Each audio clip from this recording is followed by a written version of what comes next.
Bonjour les enfants, j'espère que vous allez bien. Nous sommes ensemble pour faire la dictée et le cours d'orthographe, le dernier avant les vacances. Nous sommes le vendredi 17 avril. Donc, concernant le travail d'hier, hier c'était encore le travail sur la lettre S, d'accord? Et nous avons appris que selon sa place et les lettres qui l'entourent, la lettre S ne produit pas le même son. D'accord? Alors, premier cas de figure, lorsque la lettre S est située entre deux voyelles, elle se prononce Z, comme une rose. D'accord? On voit bien que rose, je prends mon surligneur.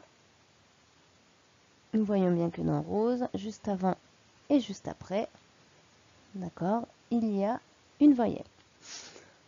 Pour que la lettre S se prononce, lorsqu'elle est située entre deux voyelles, nous devons la doubler. D'accord? Ici, il y a bien deux S à classe. Dans tous les autres cas, placés en début de mot, placés entre une voyelle et une consonne ou une consonne et une voyelle, elle se prononce, on voit bien, en début de mot, semaine, d'accord, ici, un escargot, entre une voyelle et une consonne, et ensemble, entre une consonne et une voyelle. On prononce bien S pour la lettre S.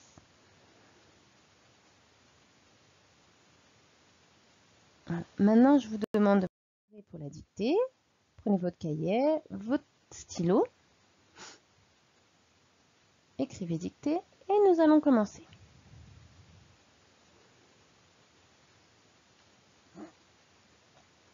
Allons-y.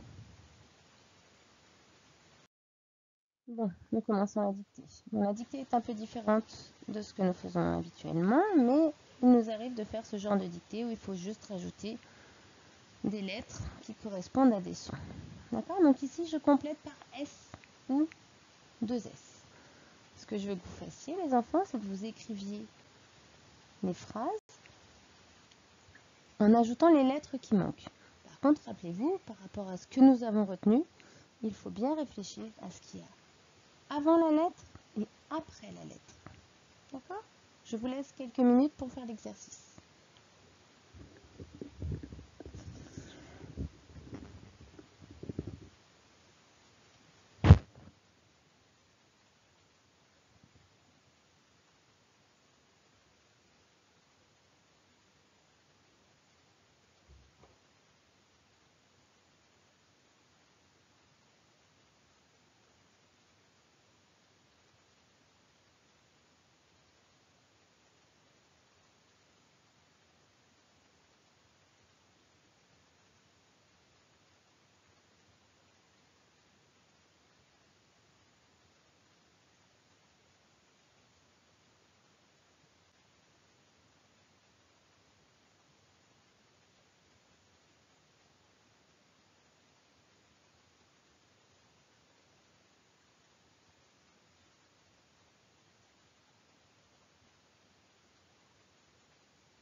Bon, j'imagine que certains d'entre vous n'ont pas terminé. Ce n'est pas grave, d'accord? Si vous avez réussi à faire déjà une ou deux phrases, c'est très bien. Le reste, comme on va faire la correction ensemble, vous verrez bien de quoi il s'agissait. Nous y allons. Je rappelle que quand on fait ce genre d'exercice, on doit bien regarder ce qu'il y a avant et ce qu'il y a après le S que l'on voulait rajouter. Allons-y. Pour traverser. Donc comme il y a un R et un E, consonne et voyelle, entre les deux, on met un seul S. D'accord? Pour traverser le marécage, il passe. Donc pour faire un son S entre deux voyelles, je mets deux S. D'accord? Il passe sur, en début de mot, pour faire le son S, je mets un S tout seul. Une piste, nous voyons bien qu'il y a un I, puis après une consonne, je mets un seul S au milieu des roseaux. Donc, pas de souci, pour le son Z, un seul S ici, comme il y a deux voyelles. Je glisserai entre deux voyelles, je mets deux S. Oups, ils sont pas très beaux les S. Sur, en début de mot, un seul S. La rampe de l'escalier. Voyelle, consonne, encadre le S, donc j'en mets qu'un. Je m'amuserai, pas de souci, pour faire le son Z avec un S, il y en faut un seul.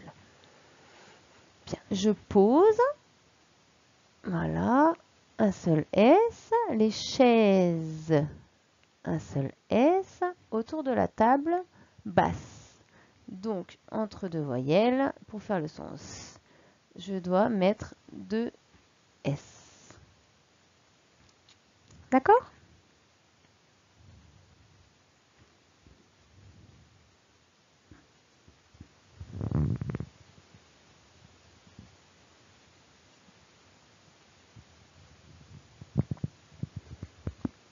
Voilà, vous essayez de corriger vos erreurs correctement.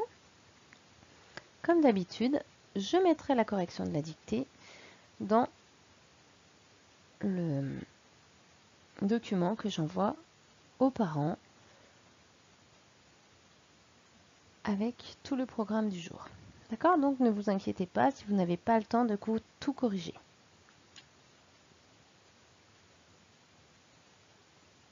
Nous passons maintenant au cours d'orthographe. Voilà.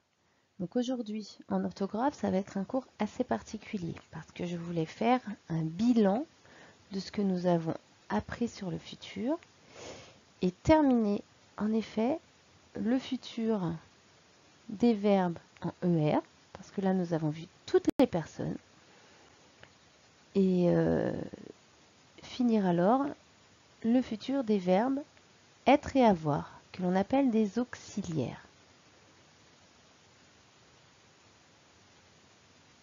Car ensuite, à la rentrée, nous continuerons à les utiliser de façon systématique dans le cours de grammaire pour apprendre à les utiliser correctement. D'accord? Et pour apprendre la conjugaison par cœur, comme nous l'avons fait avec le présent. Allons-y. J'affiche tout d'abord un tableau sur les verbes en ER. J'ai mis ici, je prends mon pointeur laser, j'ai écrit demain, parce que demain, c'est un mot que l'on appelle un adverbe, d'accord? C'est un mot qui nous montre qu'on est dans le futur. D'accord? Donc demain, ce que je vais faire, c'est que je vais l'entourer, hein, comme ça nous le verrons bien, en jaune, demain. Demain, on sait que c'est le futur. Maintenant, nous allons voir pour toutes les personnes. Et nous allons surligner en rouge. Demain, je grimperai à la corde. Tu grimperas à la corde. Lina grimpera à la corde. Elle grimpera à la corde. Rappelez-vous, elle, c'est le pronom personnel qui sert à remplacer Lina. Le féminin. Léon grimpera à la corde. A, pareil. Il grimpera à la corde. Et le il, on se rappelle, c'est le pronom personnel qui sert à remplacer Léon. Nous grimperons, ONS, à la corde. Vous grimperez, EZ, à la corde. Les filles grimperont, ONT. Et pour remplacer les filles, on prend elle, mais cette fois avec un S. C'est un pronom personnel. Grimperont, ONT, à la corde. Ça ne change pas. Les garçons grimperont, ONT. Attention, parce que le ER, c'est la forme du futur. ONT, ce sont les terminaisons. Grimperont, ONT, à la corde. Je prends le pronom personnel, il, qui remplace bien les garçons. Grimperont, pareil, ONT, à la corde. Voilà. Je vous laisse bien regarder ce tableau.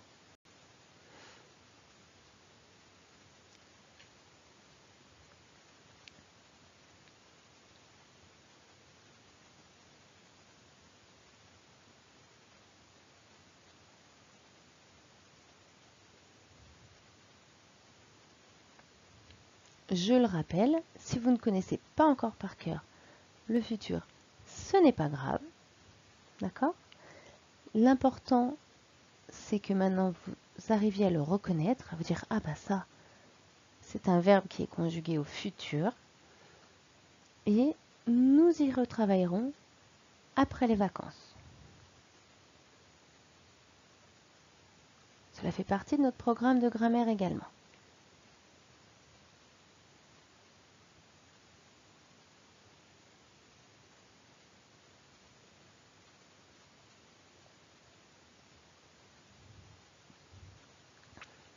Donc maintenant, nous allons passer aux auxiliaires.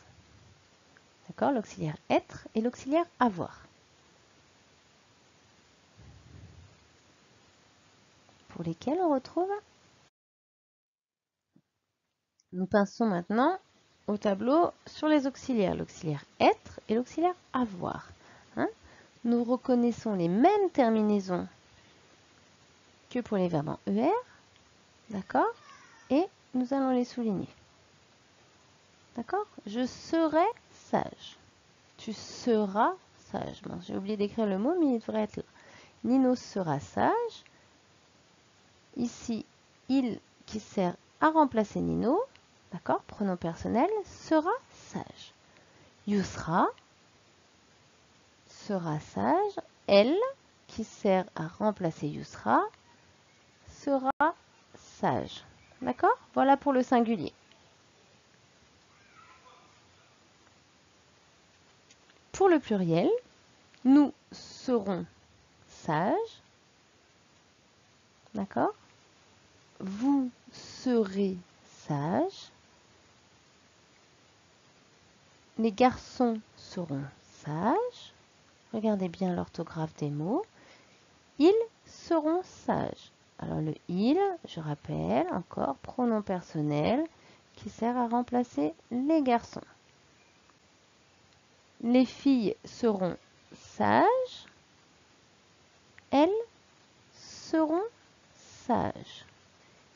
Elles qui sert à remplacer les filles. Alors les enfants, là, il faut faire bien attention à deux choses. C'est très important. Nous voyons que pour nous Et pour le pluriel, donc soit pour il, soit pour elle, hein, le futur du verbe être se prononce de la même façon, d'accord? Seront ONT pour il au pluriel, seront ONS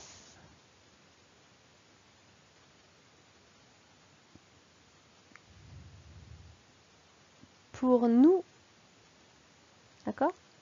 Pour la première personne du singulier. Oh, pour la première personne du pluriel. Elle dit n'importe quoi, cette maîtresse. D'accord? Il faut bien remarquer ces deux choses. Même prononciation, orthographe différente. D'accord? Mais bon, pour nous, au présent, c'est exactement la même chose. ONS. Et pour il au pluriel, c'est le T qui importe. D'accord? Le NT. Ensuite, pour l'auxiliaire avoir.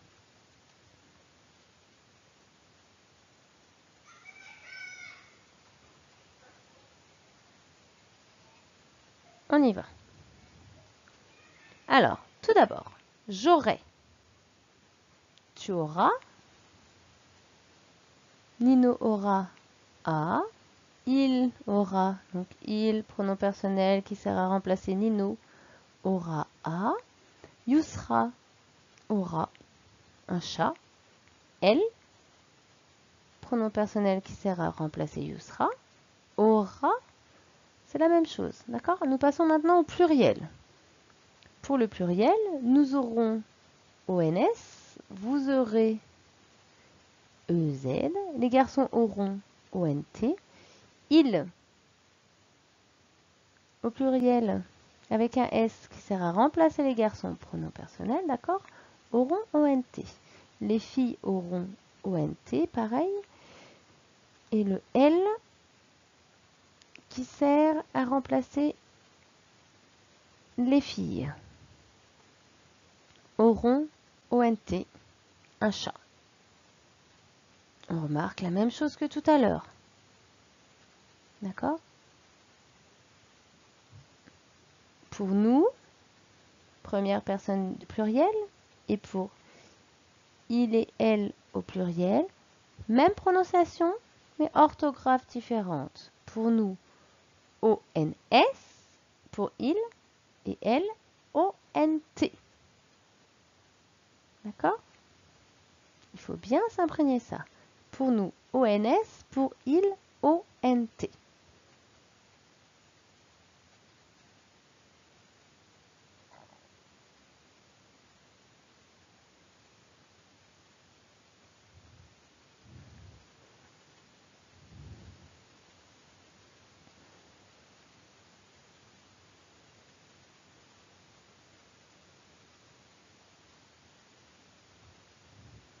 Je vous laisse regarder un petit peu le tableau et après,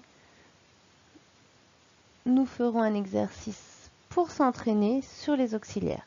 J'insiste davantage sur les auxiliaires car nous avions déjà fini la conjugaison du futur des verbes en ER et que là, il nous restait à finir les auxiliaires au futur. Il faut bien remarquer que ce sont les mêmes terminaisons. Il y a des constantes. Voilà.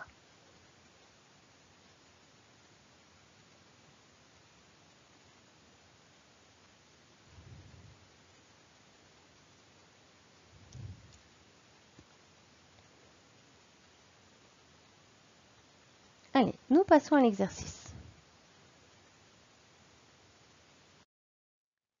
Alors, dans cet exercice, les enfants, ce qu'il faut faire, il faut prendre cette expression, être affolé, d'accord, qui est un verbe et un adjectif, être affolé et me remplir les phrases.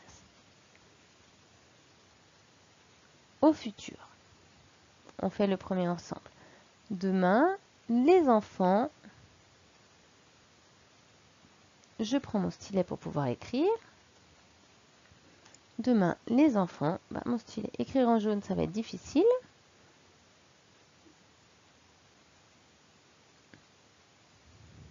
Seront affolés. Alors, seront, S-E-R-O-N-T.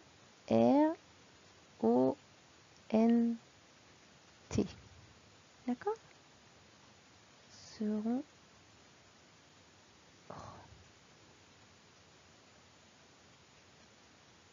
affolés.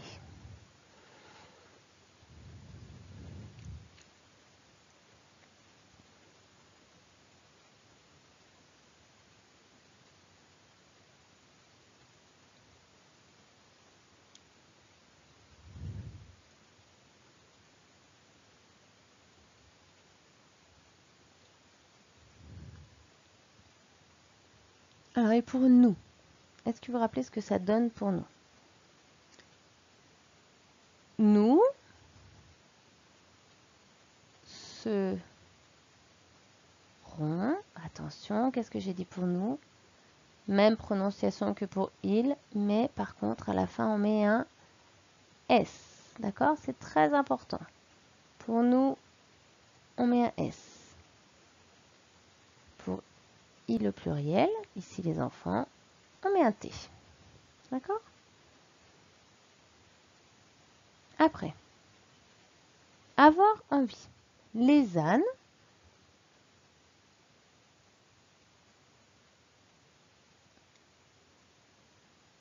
auront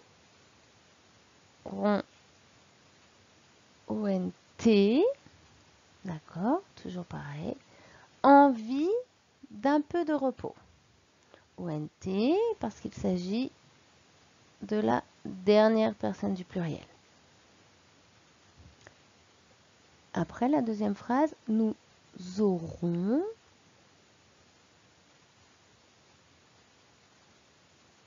ONS,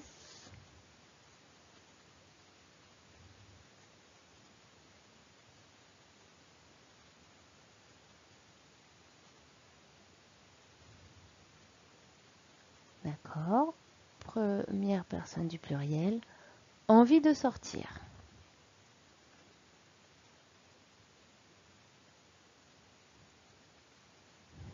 Avec la dernière expression,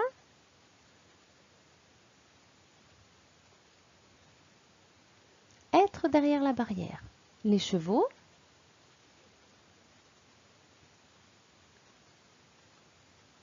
seront, j'arrive vraiment toujours pas à écrire, seront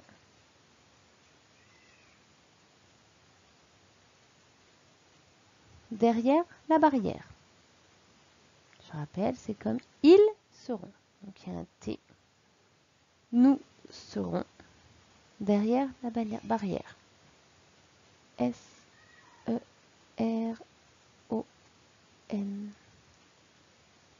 On ne voit pas très bien, mais ici c'est un E.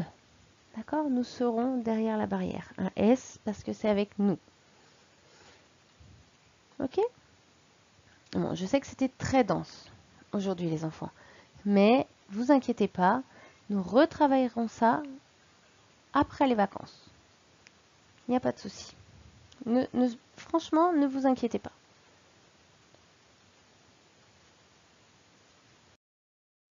Donc maintenant les enfants, vous pouvez aller faire les exercices sur classe numérique. D'accord? Je joins à mes exercices un document qui vous permet de revoir les terminaisons du futur, comme une leçon. D'accord? Où je mettrai les mêmes choses. Ce que je vais faire une feuille où je vais mettre les mêmes verbes pour les verbes en ER, le verbe grimper, d'accord? Et les auxiliaires afin que vous puissiez vous aider de la feuille, d'accord? En attendant que nous ayons appris cela par cœur. Voilà, il ne faut pas s'inquiéter. Ce que je veux que vous fassiez, ceux qui ne vont pas sur classe numérique, je veux que vous recopiez les auxiliaires avoir et être sur votre cahier. Cela vous permettra de commencer à les apprendre. C'est d'accord? Bon, c'était notre dernier cours. J'espère que ce n'était pas trop difficile avant les vacances. Je vous revois tout à l'heure lors de la classe numérique. Et si vous avez eu un problème, qu'il y a quelque chose que vous n'avez pas compris, vous n'hésitez pas à me le dire. D'accord? Allez, je vous souhaite une bonne journée.